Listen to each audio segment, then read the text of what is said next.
Hey, how you doing? Welcome to Garden Fork Radio. It's your host, Eric. It's all about eclectic DIY. I have this eclectic podcast. I also have a YouTube channel also called Garden Fork. Today, a longtime friend of mine, Chris, is on the show. We have never met before. We've always talked in the comments of my videos. And Chris sent me an email and said, I started a YouTube channel. Here's the first video. And I watched the whole thing and I said, when can you be on the podcast? So welcome, sir. Hi, Eric. Thanks for inviting me. This is awesome. It's a real thrill for me. People say that and I go, look, I'm really kind of boring. It's just the videos I kind of perk up a little bit. So, and the podcast. But I wanted to just kind of jump into it. I'll link to Chris's, it's called Play_Journal on YouTube. But if you just kind of want to summarize that first video and what was your creation story, how'd you all come to this? So approximately 30 years ago, I was trying to become a phys ed teacher. And in New York City, New York State, you had to have a graduate degree. And the graduate degree that was available to me, because phys ed was shut out from the school that I was going to, was therapeutic recreation. And I took the class, and it was a little bit alien to me. So a lot of physical education involves recreation, but not all of it. So I took this course, and I never actually used it. I mean, it was important to me that it's like, hey, recreation is valuable. That's cool. I think we all think that's true to some degree. Yeah. And then, as time went on, and as the decades rolled on, and I got involved with work, and I was I was very disappointed in my career. Not that I didn't do my best, and I think I had some successes, but I started getting involved in my hobbies, and I always felt like recreation was an important thing. Not that it overshadowed work, that you should still do work and it should be important to you, but I always felt like, hey, I should always make time for recreation. In that first video, I talk about how I remember being a kid and my mom never had time to play. Some little kid. And I'm like, hey, Mom, let's play with him. She's like, I don't have time. I said, well, I'll always have time for recreation. And as I got older and I started to see people getting so involved with things that really weren't them, mainly their job. I was so what are you doing? It's like, oh, I'm doing this at work. And I say, no. What are you doing? Yeah. What are you doing for fun? And I think that was the main idea behind getting people to acknowledge that recreation is important, that they should make time for it. It's interesting as you were talking about that, I'm reeling through my friends, and like my upstairs neighbor friend, he bicycles or swims almost every day.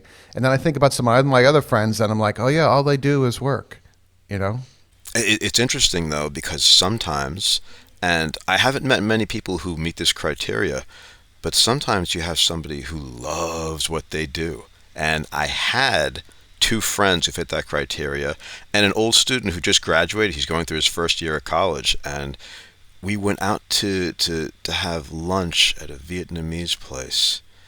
And I asked him the question. I said, so what are you doing? And I was,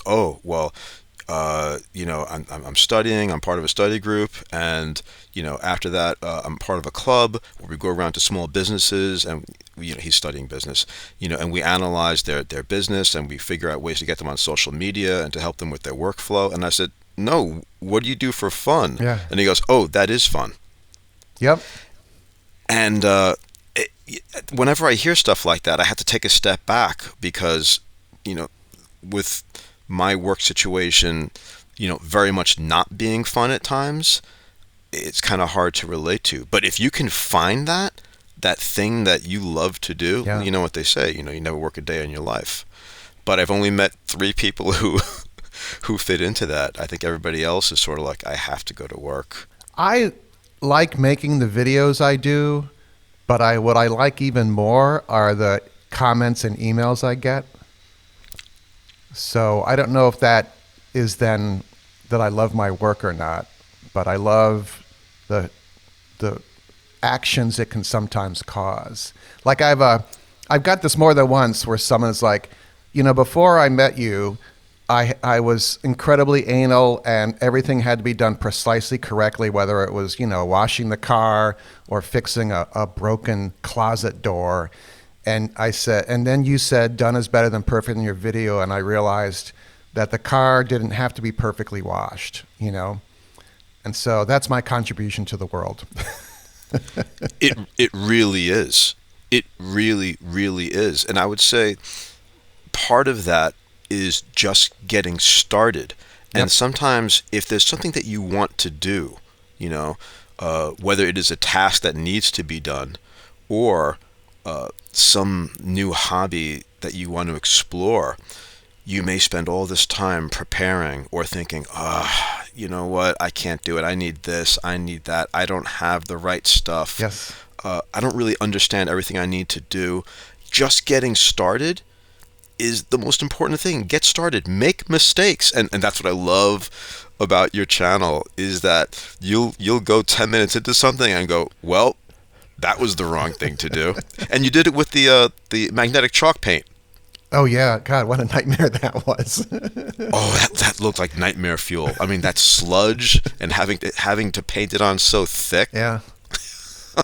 But yeah, you made a mistake, and then you say, "Hey, I made a mistake." So I mixed it some more, and I put it back on, and you always find a way through.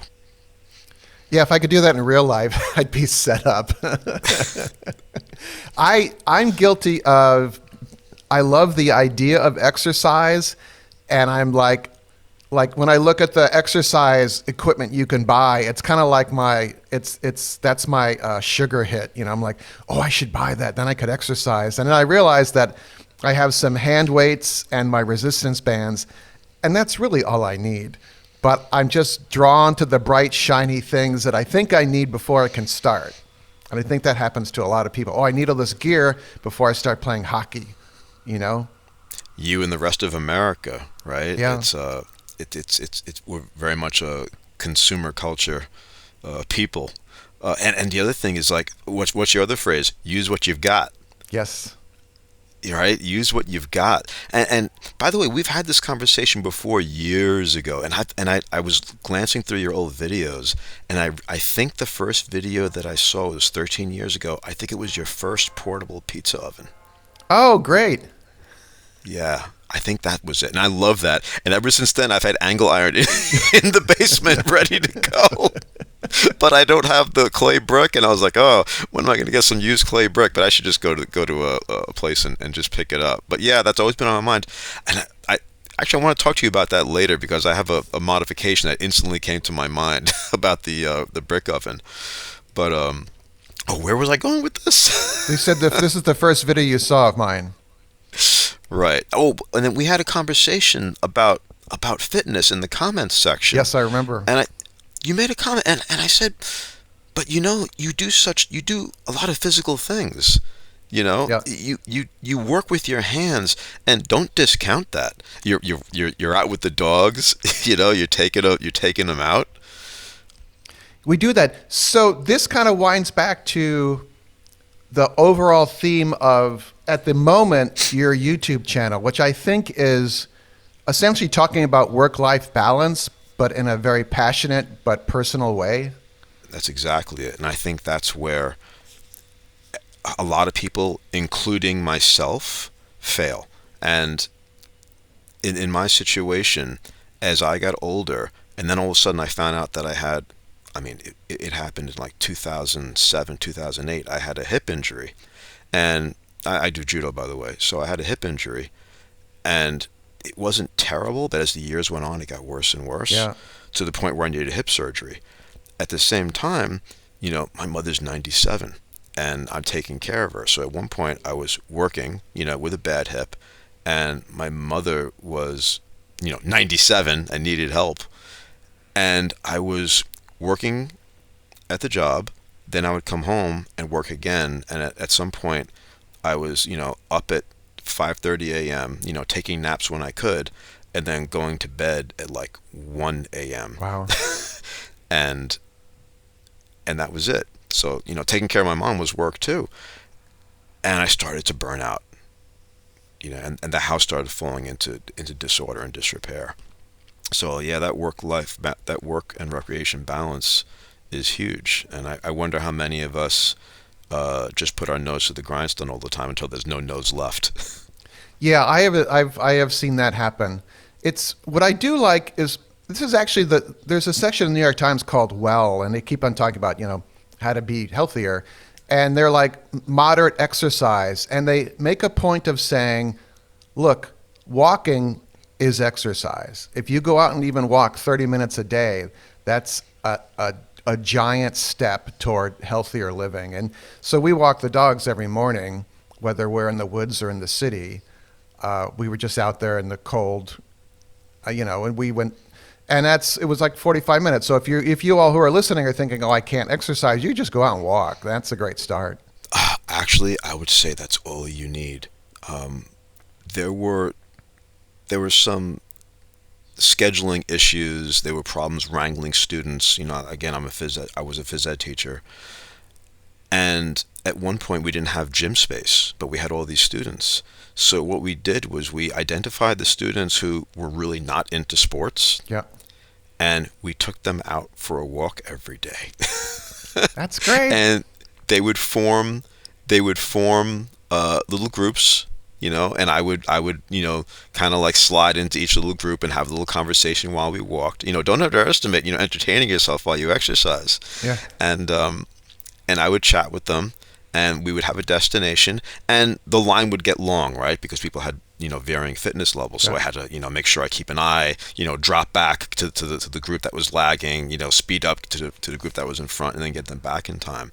But I told them, I said, and then we would take our pulse and learn about target heart rate zone. We got a little bit more into it, and I would tell them, listen, this is it. If you don't like to play sports, if you don't want to go to the gym, then get off the bus a little bit earlier. Yep. Walk to school, walk to your friend's house, and you're good. You don't have to be an athlete.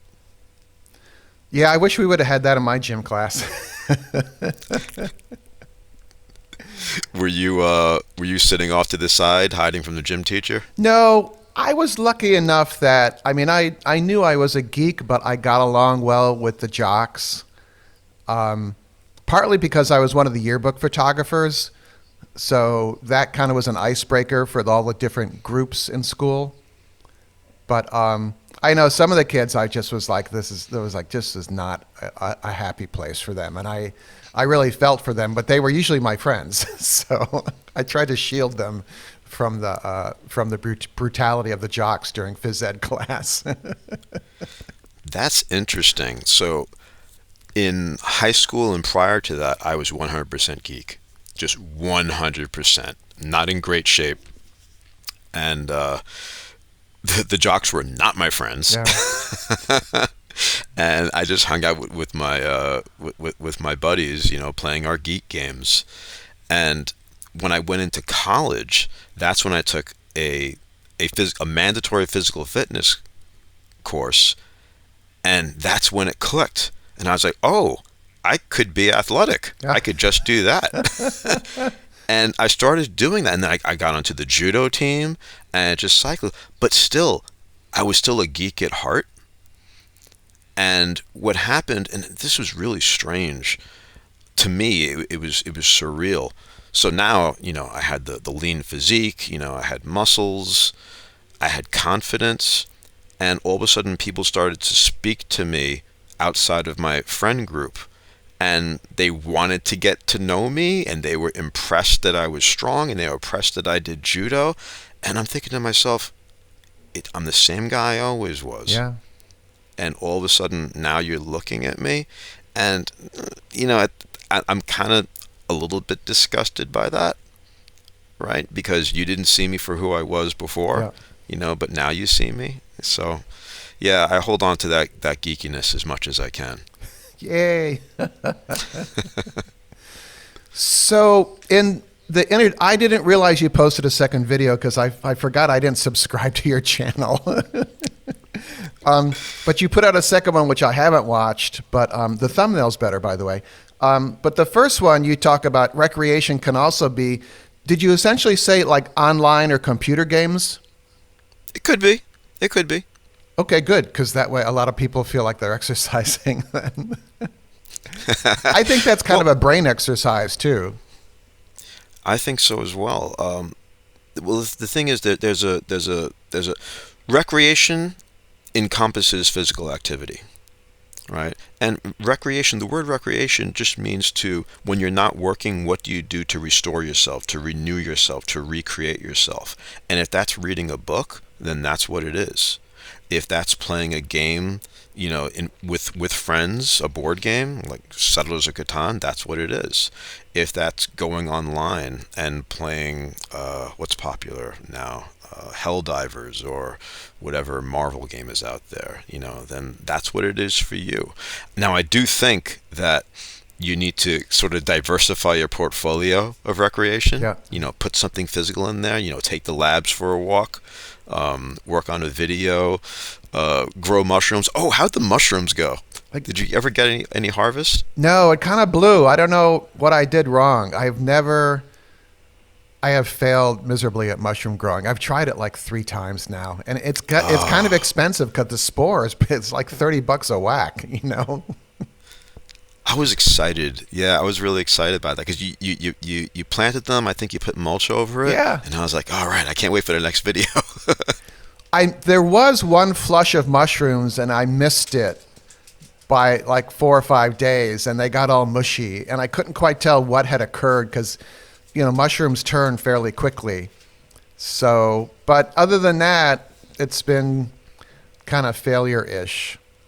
But I do there's a company in Maine who I'm blanking on now, but they have a great website and great videos about how to do this, how to grow mushrooms. And they show that it works. I think I'm missing something.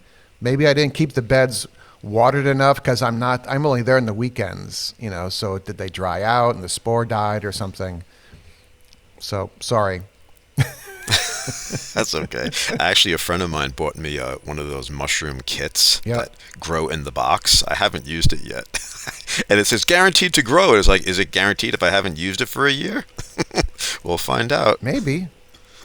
Yeah, I wouldn't buy anyone a kit. I'd let them buy their own kit. That's what I would do. So with this, is this going to be just you kind of talking every time, or are there going to be examples of things you do, or? Yeah, there are. In fact, I bought a sort of a camera that I could pin on myself. And this is talking about delaying gratification. So when I was going through a bad time in my life, in that last 2 years, where the hip constantly degraded, the house was falling apart, I had to figure out a way to take care of my mom while I was going to work. And that's still ongoing. I had hip surgery, by the way, so I'm getting better. Oh, good. So I bought myself a longboard, which is like a skateboard, yes, but long, right?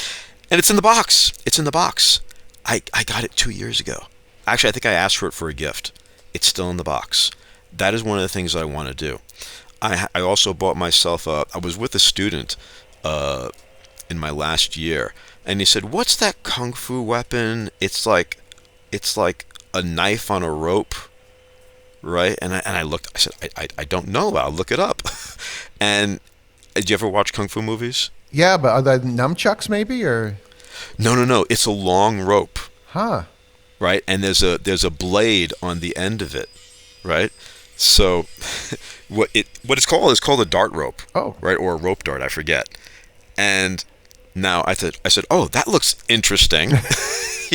So I didn't buy a rope dart. First of all, it would probably be hard to get. So I bought a meteor hammer, which is a blunt version of it. Now they sell a metal one, but I was like, this is going to hurt me badly. So I bought a rubber practice one. And there it is in a package. I know exactly where it is, just like I know where the longboard is. But I delayed because I wasn't feeling well and I didn't have time. But now I have time. So yes, I am going to get out and do things. You did mention that when you gave me some feedback. So I'm definitely going to go out and do things. I'm going to break up my video so I'm not just a talking head. And I think about all the videos that you do and how much action there is in it. You have how to many have different. it. Yeah. Yeah. Very few people can engage in a YouTube audience by just sitting there and talking. There's a couple people that can pull it off, but you and I, you have a great voice, by the way, but you and I don't think can do it. There just needs to be a little bit of stuff going on. So what I like is you have the passion, which is really important, because some people are like, oh yeah, I'm going to try this channel, and and like, oh, your heart doesn't sound like you're in it, but you clearly have a message you want to share with people, and that's really what it's all about. I hope so. Yeah, I think sincerity in all things is important. Even if you're working, like when I'm working with students, there are all these personalities, right? But if you want to speak to them, to have them listen to you, especially if it's a one-on-one situation, you have to care. Yeah. And they know, people can sense when you don't care. Right. And if you're just going through the motions, Yeah. Yeah, it's like, hey, I care about you, John. You need to do better in school. It's more like, hey, John, what's going on? You can't get enough sleep. Is that what it is? Because you look tired. You look dead tired. So you have to connect. You have to be sincere in all things. Of course, there's probably 100 TED videos like this, but they always pop up in my YouTube feed. But how to engage a person one-on-one so they feel like they're the only person in the room. And like Bill Clinton can do that, evidently. I've met a couple. I have one friend who makes you feel like you're the important person he's talking to. And it's just, I think that's kind of innate. I don't know if you can learn it or not. But, you can also tell when people are just like, I'm going to slam the West Coast here, but whenever I've had to deal with LA and that world, everyone's like, wow, let's get together next week. Wow, that's great. And I'm like, I know you're lying through your teeth here, I often challenge, when people say, hey, let's do this. And I was like, no, you won't. When I left work, when I retired, I told my principal, I want no one to know. And because I didn't want to hear we'll get together, we'll stay in touch, we'll do this, we'll do that. That's a given. People who enjoy your company, they will seek you out. Yeah. And of course, if you enjoy their company, you'll give them a call. You say, hey, what's going on? I miss you. But I don't want to hear the fakeness, that, please stay in touch. I'm going to miss you so much. Right. What I did was I made 3 cards, and the cards had this strange code on them, and it said, I forget what it said. I think it said, look to the stars. And there were 3 outlines of stars, and I made these business cards with these stars on them and a little bit of code. And you either had a 1-star card, a 2-star card, or a 3-star card. The week that I retired, I handed these cards out to students and faculty, making sure there was a mix of the cards. Yeah. I left some cards taped to like next to water fountains or next to gym equipment like a volleyball pole, and then I left. Wow. I didn't tell anybody I left. Anyway, these cards, right? If you asked, like, hey, what happened? What happened to the teacher? Where'd he go? And it's like, I hoped that they would say, he gave me this card, but it doesn't mean anything. And then maybe they talk to someone else and say, he gave me this card. This is different. But look, there should be 3 cards. And what they did is that if they put all 3 cards together, they would get a URL. That was my goodbye video. Oh, I love that. That's brilliant. The only people who would find that message from me to them were people that cared that I was gone. Wow. I've never heard of that before. That's really interesting. I'm glad you liked it. And as expected, not many people pursued that avenue. Yeah, but there's some core people that did, right? They did, but I had to sort of like look behind the scenes to see who was looking, and then kind of like get them in touch with each other. Oh, good. So that they could unravel the puzzle. So one last question then before we talk about I can't talk anymore. One last question here for you is what's coming up next in the channel? What's the next couple of videos? Well, it was going to be a video on me finding some walnuts and processing them.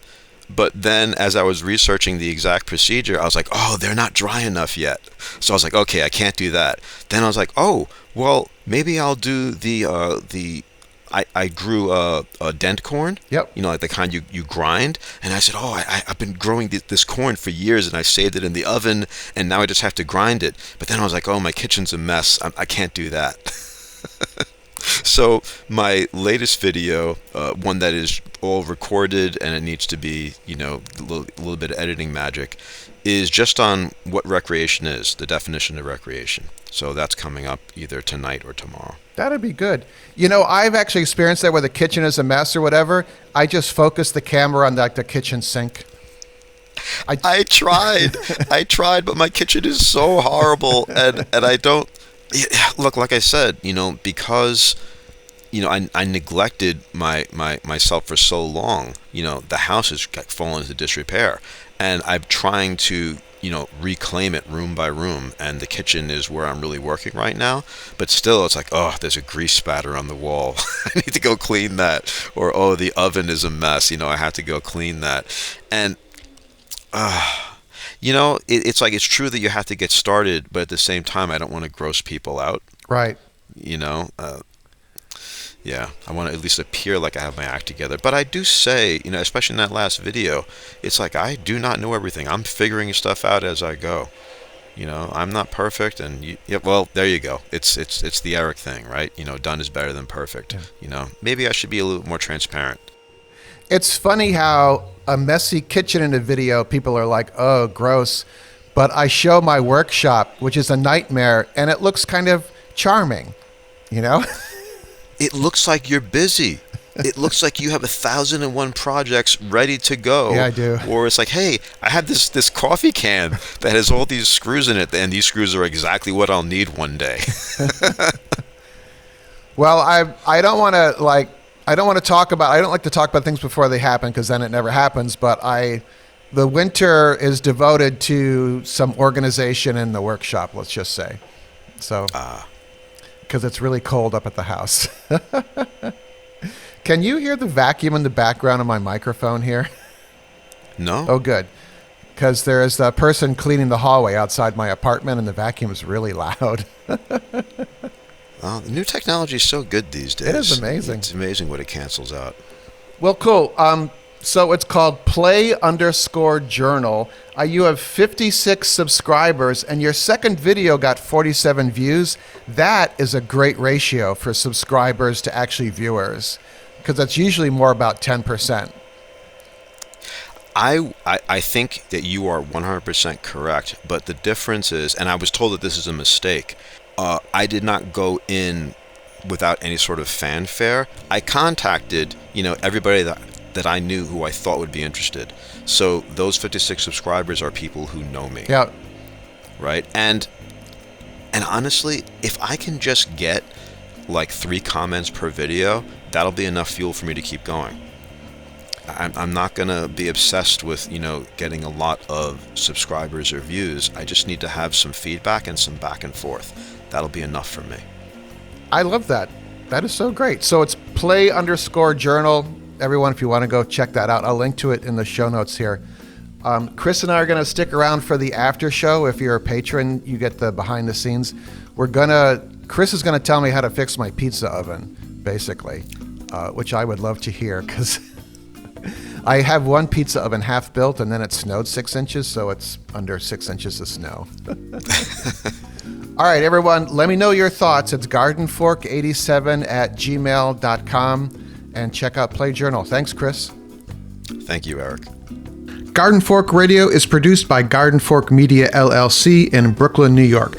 The music in the show is licensed from audioblocks.com and uniquetracks.com.